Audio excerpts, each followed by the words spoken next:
Hello बच्चों, तो आओ प्रश्न को देखते हैं। यदि बहुपद 2 गुनी x square plus x plus के का एक शून्यक 3 है तो के का मान ज्ञात कीजिए। तो दिए गए प्रश्न की मुख्य अवधारणा की बात करें तो बच्चों देखो यहाँ पर यदि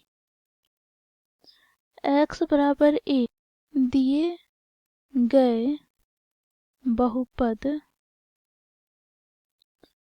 px का एक शून्यक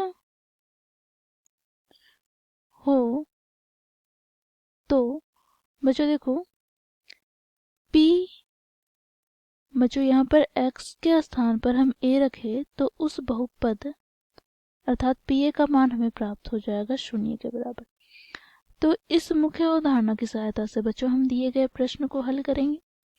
तो देखो यहाँ पर हमें प्रश्न में दिया गया बहुपद अर्थात px हमें क्या दे रखा है।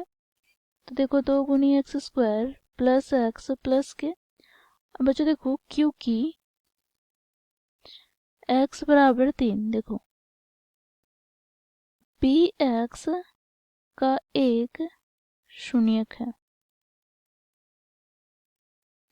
तो बच्चों देखो x का मान 3 हम बहुपद पे रखेंगे तो ये बहुपद शून्य के बराबर हो जाएगा। ठीक है, क्योंकि x बराबर 3 क्या है, एक शून्यक है।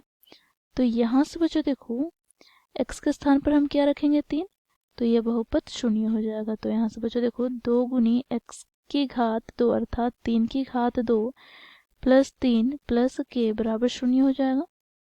तो यहाँ से हमें प्राप्त हो जाएगा बच्चों देखो 2 गुनी 3 की घात 2 हमें प्राप्त हो जाएगा 9। ठीक है, फिर यहाँ पर क्या है तो प्लस का 3 प्लस के बराबर शून्य। तो यहाँ से हमें प्राप्त हो जाएगा 9 दूनी 18 प्लस 3 प्लस के बराबर शून्य। तो 18 प्लस 3 21 प्लस के बराबर शून्य। तो यहाँ से बच्चों देखो के बराबर हमें प्राप्त हो जाएगा -21। तो बच्चों यहाँ पर हमें के का मान ही पूछा गया था तो के का मान हम लोगों ने क्या ज्ञात किया -21। तो ये हो जाएगा बच्चों हमारा दिए गए प्रश्न का उत्तर। तो इस प्रकार बच्चों हम मुख्य अवधारणा की सहायता से दिए गए प्रश्न को हल करते हैं।